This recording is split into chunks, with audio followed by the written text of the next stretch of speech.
Welcome to Real English Voices. I'm Tom. And I am Ria. Hello, everyone. It is so good to be back here with you today. Today is going to be special, Ria. We are diving deep into a topic that touches almost everyone who has ever tried to learn this language.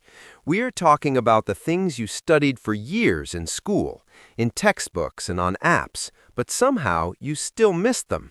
Oh, that sounds mysterious. You mean like secret grammar rules? Because I think I've had enough of grammar rules for one lifetime. No, not grammar rules. Definitely not grammar rules. I'm talking about the invisible parts of English, the things that make you sound human, approachable, and real, but are never written on the blackboard. You know that feeling when you construct a perfect sentence in your head, grammatically correct, subject, verb, object, but when you say it, it just feels flat? Or maybe the native speaker looks at you with a confused face? I know that feeling very well. It is painful. You feel like you did everything right. You followed the recipe, but the cake tastes terrible. I remember when I first moved to an English-speaking country, I would ask for things so politely, exactly like my textbook said, but people would think I was being cold or robotic. Exactly. That's the gap we want to bridge today. We're talking about connection, emotion, and the music of the language. Because you studied English, the academic subject, but you might have missed English, the tool for human connection. I love that distinction, English as a subject versus English as a tool. So where do we start? What is the first thing people usually miss? I think the biggest thing people miss is the concept of flow and reduction. In school, we're taught to pronounce every single letter. We're taught to be precise. I am going to the store. But in reality, if you speak like that, you sound like a navigation system. Right. Turn left at the next intersection. It's clear, but it has no heart. Precisely. The reality of English is that it's a stress-timed language. We eat half of our words. We squash them together. We don't say, I'm going to. We say, I'm gonna. We don't say, what do you want to do? We say, what do you want to do? And that's scary for learners. I remember thinking that if I spoke fast or combined words, I was being lazy or speaking bad English. My teacher always told me to enunciate. So are you saying we should try to be messy? Not messy, but fluid. It's about rhythm. Think of it like jazz music. You have the main beats, which are the important words, the nouns, the verbs, the adjectives, the words that carry the information. Everything else, the prepositions, the articles, the auxiliary verbs, they just slide in between the beats. If you emphasize everything, you emphasize nothing. That is profound. If you emphasize everything, you emphasize nothing. So the first thing we missed in school was rhythm. We were playing the drums on every single beat instead of finding the groove. Exactly. And this leads to listening problems, too. If you're expecting to hear, I would have liked to come, but the person says, I'd a like to come, your brain freezes. You're looking for words that aren't there anymore. And that leads to panic. And when you panic, you stop listening completely. It's a vicious cycle, but breaking it starts with giving yourself permission to relax your mouth. You don't need to fight the language, you need to dance with it. I like that image, dancing with the language. You know, Tom, this actually reminds me of a story. A few years ago, I was trying to compliment a colleague. I told him, "You are a very competent employee." I meant it as a high compliment, but he looked almost offended. Ouch. Competent employee. That sounds like something written on a performance review before someone gets fired. It's technically correct, but culturally it feels cold and distant. Yes, I missed the emotional nuance. I should have said, "You are amazing at what you do," or "You're really talented." I missed the warmth. That's a perfect example of connotation versus denotation, the dictionary definition versus the emotional definition. Textbooks give you the dictionary, life gives you the emotion. Tom, before we get deeper into the emotional side of things, I think we've hit our first milestone. We've used some interesting words in this first section. Can we do a quick recap for our listeners? That's a great idea. Let's look at 3 words we just used that might be a bit challenging. The first word is enunciate. Enunciate. That means to pronounce words clearly and distinctly, right? Like when a teacher says, speak clearly, Ria. Exactly. It's the opposite of mumbling. The second word is fluid. We talked about being fluid. This means being able to flow easily like water. In language, it means speaking smoothly without stopping and starting constantly. And the third word? The third word is nuance. This is a beautiful word. Nuance refers to a very slight difference in meaning, sound, or feeling that is not immediately obvious, like the difference between competent and talented. Okay, so we have enunciate, fluid, and nuance. Here is my question for you, listening right now. Which part of English is harder for you? Understanding the fast, fluid speaking of native speakers, or finding the right nuance to express your feelings? Think about that as we move on. That is a great question. Moving on, Ria, let's talk about the second big thing people miss. We talked about rhythm, but what about the melody? I am talking about intonation. Oh, intonation is huge. It is the rise and fall of the voice. In my native language, we are a bit flatter compared to English. When I first started speaking English, people thought I was bored or angry because my voice didn't go up and down enough. English is incredibly melodic. The pitch change tells you the intent of the speaker. You can say the exact same word, but change the meaning entirely just by changing the note. Take the word really. Okay, give me examples. If I say it with a falling tone, really, it means I agree with you, or that is a fact. But if I go up high, really? It means surprise or disbelief. And if I go up and then down, really? It means I'm skeptical. I think you're lying. It's like a musical code, and nobody teaches this. We read dialogues and books, but the books don't have musical notes, so we read them with our own cultural intonation, and we miss the sarcasm, the humor, or the hesitation. Exactly. You can study vocabulary lists for 10 years, but if you don't master the melody, you will often miss the joke. I've seen students get upset because they thought someone was mocking them, but the person was actually just being playful. The voice went up, not down. So, how do we learn this if we missed it in school? You have to stop listening to words and start listening to feelings. Watch a movie, but close your eyes. Don't worry about the plot. Just listen to the actors. Can you tell if they're angry, happy, sad, or sarcastic just by the sound? That's a good advice. I sometimes try to mimic them. Shadowing is what they call it, right? I repeat exactly how they say it, even if I feel silly doing it. Feeling silly is a requirement for learning a language. If you aren't feeling silly, you probably aren't stretching yourself enough. You have to be an actor. When you speak English, you're stepping into a slightly different version of yourself. That is so true. I feel like English Ria is a bit louder and more direct than native language Ria. And that brings us to the mindset shift. This is the third thing people miss. They study the language as an external object, like math. I must solve for X. But English isn't math. It's an identity. You have to inhabit it. I think a lot of our listeners struggle with that because of fear. They feel like imposters. They think, I'm not British, I'm not American, I have an accent, so I'm failing. And that's the tragedy. Your accent is your history. It's a sign of bravery. It means you speak more than one way. The goal isn't to sound like you were born in London. The goal is to be understood and to connect. If you aim for perfection, you will be silent. If you aim for connection, you will be fluent. If you aim for perfection, you will be silent. That hit me hard, Tom. I think I spent the first 2 years of my learning journey being silent because I didn't want to make a mistake with prepositions. And look at what you missed during those 2 years. All the conversations, the jokes, the friends you didn't make because you were worried about using in instead of on. It sounds ridiculous when you say it now, but at the time, the fear was real.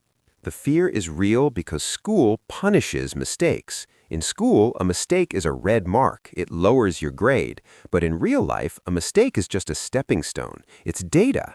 If you say something wrong and someone corrects you, you have just learned something unforgettable. So we need to unlearn the fear of the red pen. Yes, we need to embrace the messiness. You know, I was talking to a student yesterday who's a doctor in his home country, very intelligent man, but in English he feels like a child because he can't express complex medical ideas yet. He felt like he was losing his intelligence. That's the identity gap. It's so frustrating. You're a smart, funny, complex person inside, but in English you sound simple. But he missed the fact that simplicity is powerful. You don't need big words to be wise. You can express profound truth with simple vocabulary if you speak with sincerity and good intonation. Tom, we are getting into some deep psychological territory here, which I love. But let's take a breath and look at the language we have been using.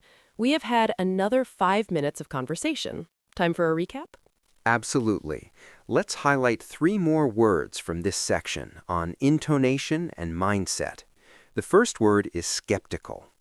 Skeptical. That describes the feeling when you doubt something, like when Tom said, "Really?" and he didn't believe me. He was being skeptical.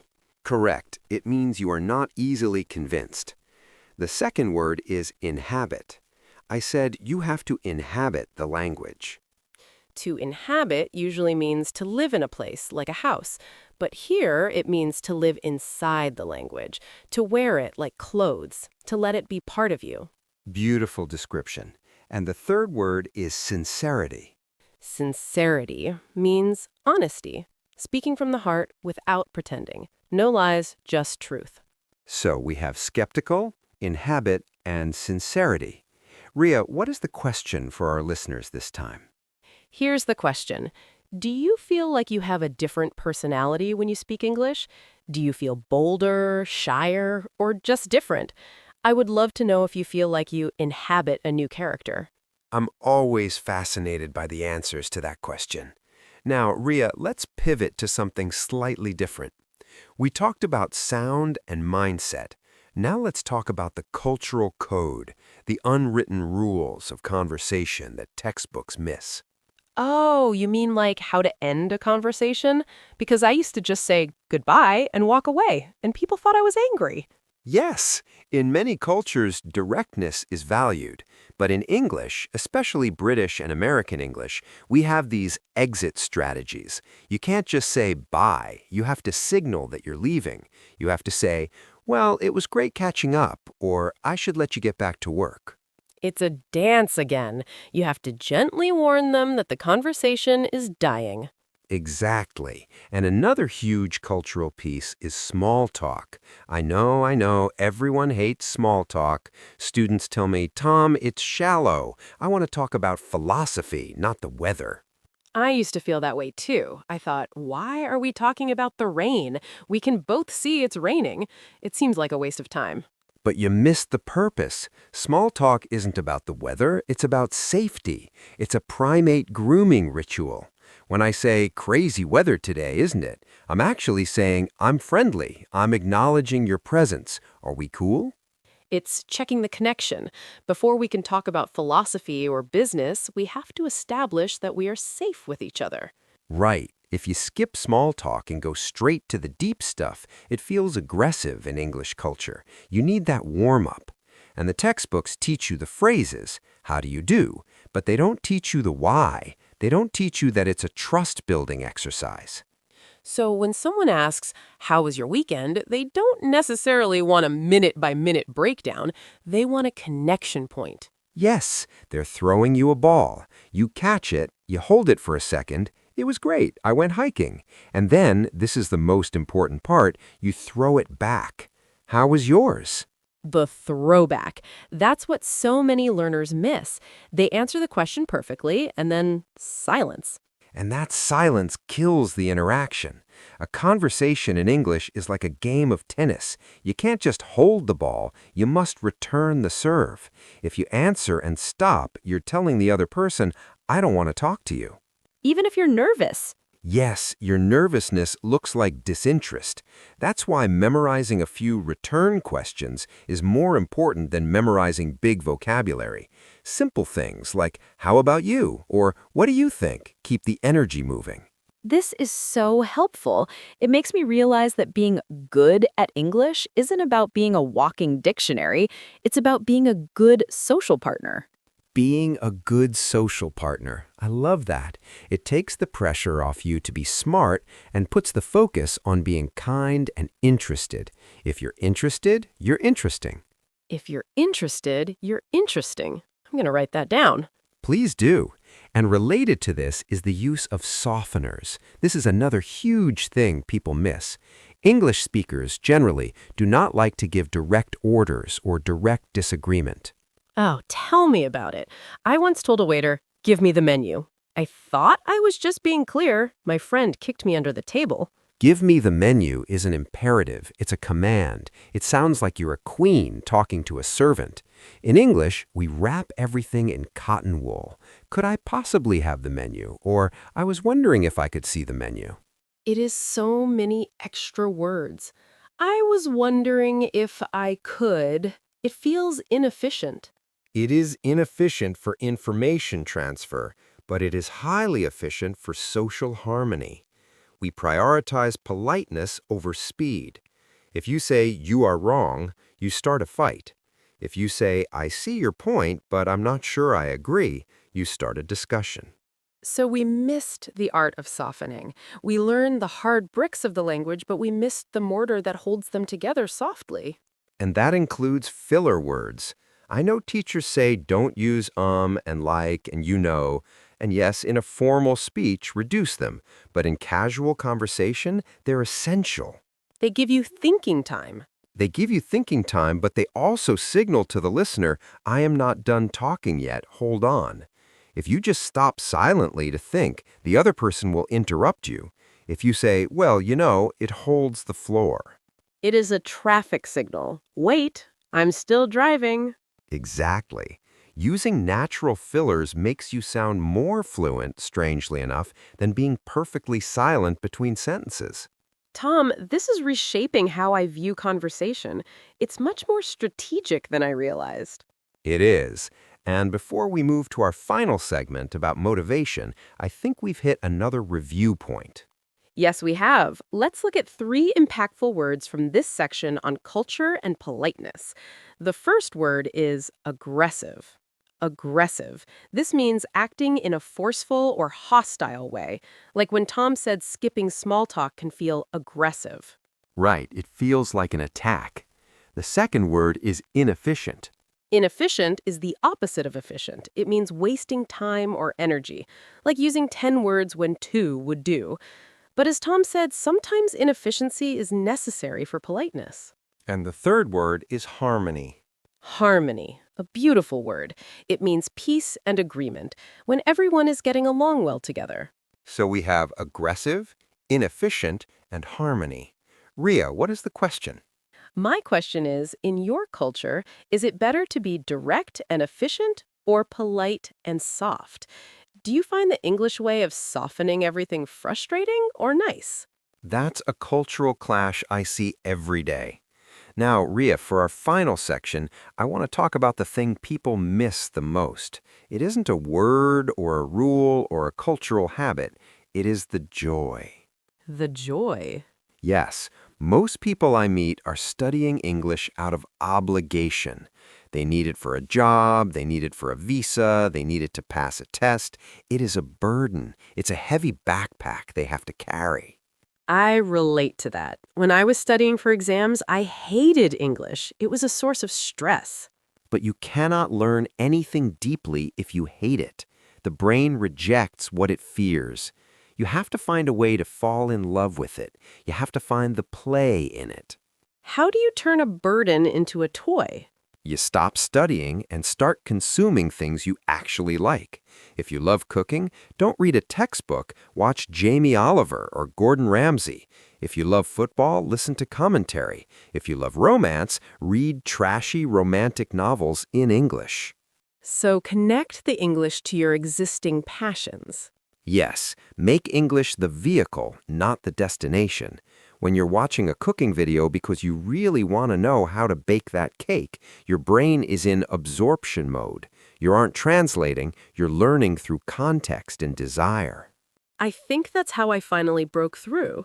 I started watching stand-up comedy. I didn't understand half of it at first, but I wanted to laugh.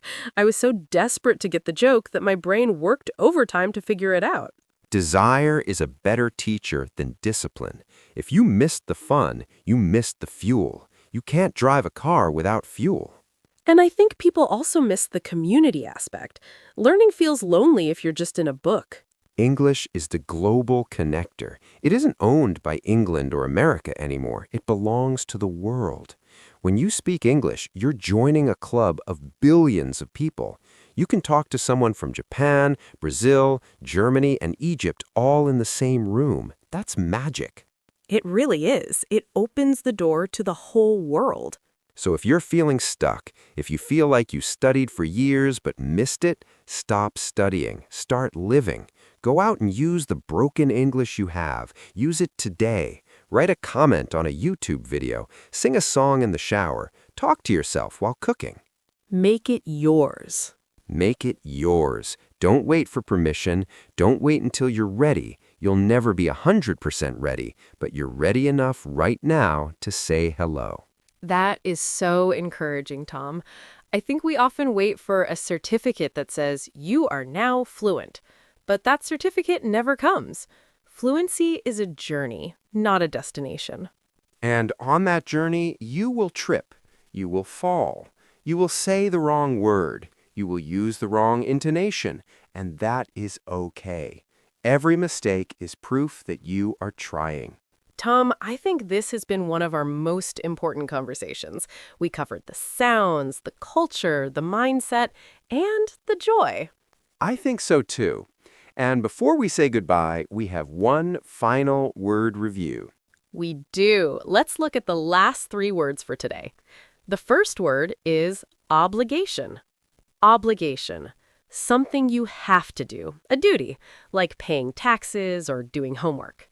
Right. We want English to be a choice, not just an obligation. The second word is absorption. Absorption. The process of soaking something up, like a sponge soaks up water, when you learn naturally, without forcing it. And the final word for today is vehicle. Vehicle. Usually a car or a bus, but Tom used it metaphorically. He said English is the vehicle, not the destination. It is the thing that takes you where you want to go. Obligation, absorption, vehicle. And Ria, the final question? The final question is simple. What is one thing you love doing, cooking, gaming, sports, that you can start doing in English today? Not studying, but doing. I can't wait to read the comments on that one. Me neither. Thank you all for listening to us today. Remember, you haven't missed the boat. The boat is still here. Just step on board. Keep practicing, keep listening, and keep finding your voice. See you next time on Real English Voices. Goodbye, everyone.